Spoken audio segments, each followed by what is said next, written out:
నాకు అమ్మ లేరు, నాన్న లేరు, ఇద్దరు అన్నలు మాత్రమే ఉన్నారు.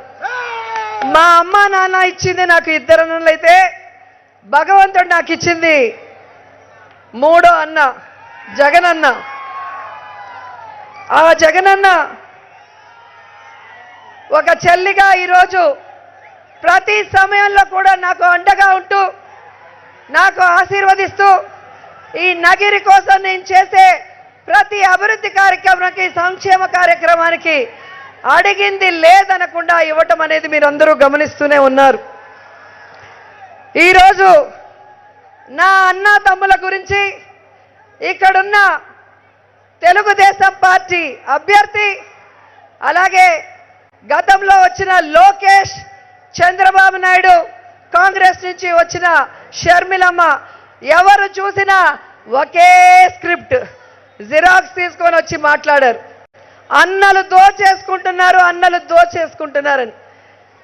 మా అన్నలు ఎక్కడ దోచుకున్నారో చెబితే మేము ఇక్కడి నుంచి వెళ్ళిపోతామని చెప్తే అది చెప్పరు.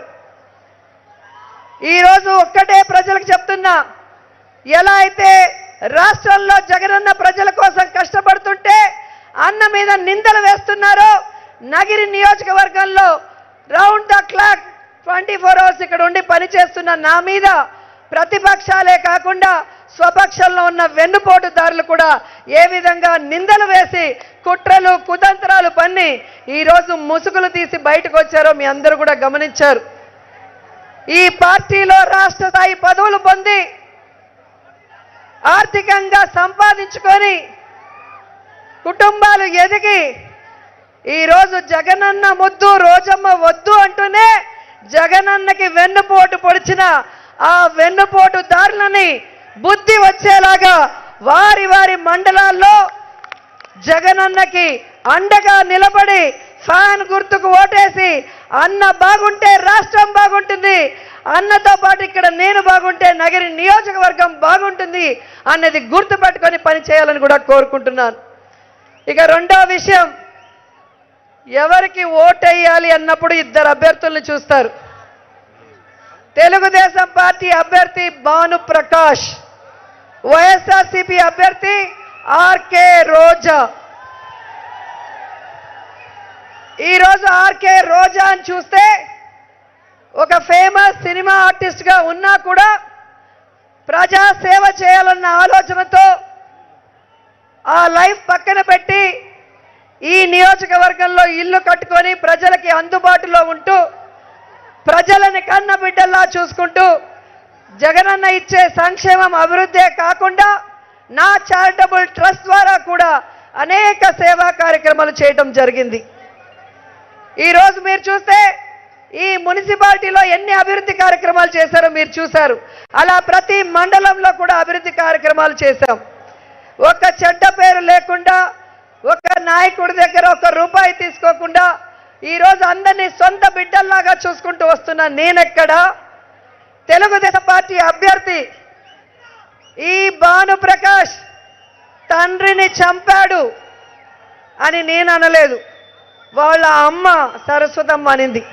ఇతనికి సీట్ ఇస్తే నా భర్త ముద్దు కృష్ణం నాయుడు ఆత్మ క్షోభిస్తుంది, అతనికి సీట్ ఇవ్వద్దండి, ఇస్తే మేము పని చేయమని చంద్రబాబు నాయుడికి ఘంటాపదంగా చెప్పడం జరిగింది. ఆ రోజు నుంచి ఈ రోజు వరకు ఆ తల్లి ఆ భానుప్రకాష్ గడప తొక్కలేదు, ప్రచారానికి రాలేదు. కన్న తల్లి తప్పు చేసిన కొడుకును కూడా కడుపులో దాచుకుంటుంది. కానీ ఈ తల్లి ఎందుకు దాచుకోలేకపోయిందంటే అతను తప్పు కాదు చేసింది, దుర్మార్గం చేశాడు, కిరాతకుడు. అలాంటి వాడిని కుటుంబమే క్షమించకుండా తరిమేస్తే నగిరి ప్రజలు ఓటేస్తే మీ భవిష్యత్ ఏం కావాలో ఒకసారి ఆలోచించండి. ఈరోజు తల్లి రాదు ప్రచారానికి, పెళ్ళాం రాదు, తమ్ముడు రాడు, చెల్లెలు రాదు. కాబట్టి మా అన్నలు మా భర్త వస్తుంటే చూసి కడుపు మంటతో సహించలేక ఈ విధంగా నిందలు వేస్తున్నాడే తప్ప మరొకటి కాదు అని కూడా ఈ సందర్భంగా తెలియజేసుకుంటున్నాను. అలాగే కరోనా సమయం 2 సంవత్సరాల్లో మీరు చూశారు, ఒక ఆడపిల్లనైనా నేను, పిల్లలున్న నేను, వైరస్ అంత తీవ్రంగా ఉన్న నగిరి నియోజకవర్గం మొత్తం తిరుగుతూ ఆఫీషియల్స్కి అందుబాటులో ఉండి వాళ్ళందరికీ భోజనాలు పెట్టి వాళ్ళందరూ పనిచేసే విధంగా వారితో పాటు నేను తిరిగి ఒక ధైర్యాన్ని వాళ్ళలో నింపడం జరిగింది. అలాగే కేకేసీలో కోవిడ్ సెంటర్ పెట్టాం, వెంకట పెరుమాల్లో కోవిడ్ సెంటర్ పెట్టి ప్రజల్ని కాపాడుకున్నాం. ప్రజలకు కావాల్సిన అన్ని మౌలిక సదుపాయాల్ని ఇంటి వద్దకే ఇవ్వడం జరిగింది. అలాగే టెస్టింగ్ల దగ్గర నుంచి వ్యాక్సినేషన్ల వరకు ప్రభుత్వం ఇచ్చిన ఫ్రీ ఆఫ్ కాస్ట్తో చేయించడం జరిగింది. కానీ తెలుగుదేశం పార్టీ అభ్యర్థులు ఆ రోజు ఎక్కడికి పోయారో నేను అడుగుతున్నా. ఆ 2 సంవత్సరాల కాలంలో హైదరాబాద్లో దాక్కొని తన ప్రాణాలు ఉంటే చాలు, ఎవరు ఎక్కడ పోయినా పర్లేదు అనుకున్నాడు. ఆ 2 సంవత్సరాలు ప్రజల్ని కాదు కదా, కనీసం వాళ్ళ గురించి వాళ్ళ తండ్రి గురించి జెండాలు మోసిన వాళ్ళ కోసం కూడా ఆలోచించలేదు, రాలేదు. మెడిసిన్స్ కానీ డబ్బు కానీ సరుకులు కానీ ఏమీ కూడా ఇవ్వలేదన్న విషయాన్ని మీరు అందరూ కూడా గమనించాలి. ఒక నాయకుడు అనేవాడు కష్టకాలంలో ప్రజలతో లేనప్పుడు అలాంటి వాడు కావాలా? మీ మధ్యలో ఉంటూ కష్టమైన సుఖమైన మీతో అనుకునే మీ ఆడబిడ్డ కావాలో ఒకసారి ఆలోచించండి. అలాగే మీరు చూస్తే నా చుట్టూ ఉన్నవాళ్ళు ప్రజల కోసం పనిచేసేవాళ్ళు, ప్రజల మంచి కోసం, ప్రజలకి అభివృద్ధి చేయడం కోసం, సంక్షేమాన్ని అందించడం కోసం పనిచేసేవాళ్ళు.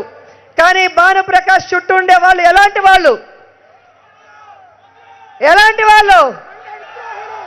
సంఘ విద్రోహులు, గంజా అమ్మేవాళ్ళు, ఎర్ర చందనం అమ్మేవాళ్ళు, ఇసుక అమ్మేవాళ్ళు, పీడీ యాక్ట్ కేసులున్న వాళ్ళు, జైలుకు పోయిన వాళ్ళు, ఇలాంటి వాళ్ళని చుట్టూ పెట్టుకున్నవాడు ఎలాంటి అరాచకం సృష్టిస్తాడో గెలిస్తే ఒకసారి ఆలోచించండి. మీకోసం పనిచేసే నాయకులు కావాలా? అహర్నిశలు నగిరి నియోజకవర్గాన్ని రాష్ట్రంలోనే బెస్ట్ నియోజకవర్గంగా తీర్చిదిద్దే మీ ఆడబిడ్డ కావాలా?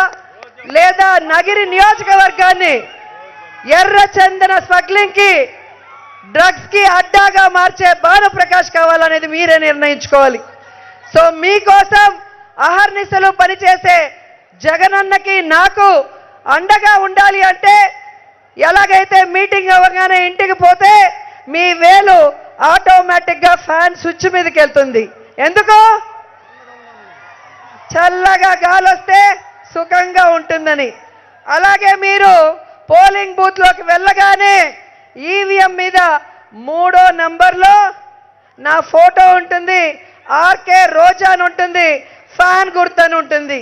ఆ 3వ నంబర్ని గట్టిగా స్విచ్ నొక్కితే ముచ్చటగా మీ ఆడబిడ్డ 3వసారి గెలిచి మరో 5 సంవత్సరాలు మీకు మరింత సంక్షేమాన్ని, అభివృద్ధిని అందిస్తూ సేవ చేసుకుంటానని కూడా చేసుకుంటూ జగనన్న 2వసారి ముఖ్యమంత్రి అవ్వాలి, రోజమ్మ 3వసారి ఎమ్మెల్యే అవ్వాలి అంటే ఫ్యాన్ గుర్తు గిరా గిరా గిరా తిరగాలి. జై జగన్, జై జై జగన్.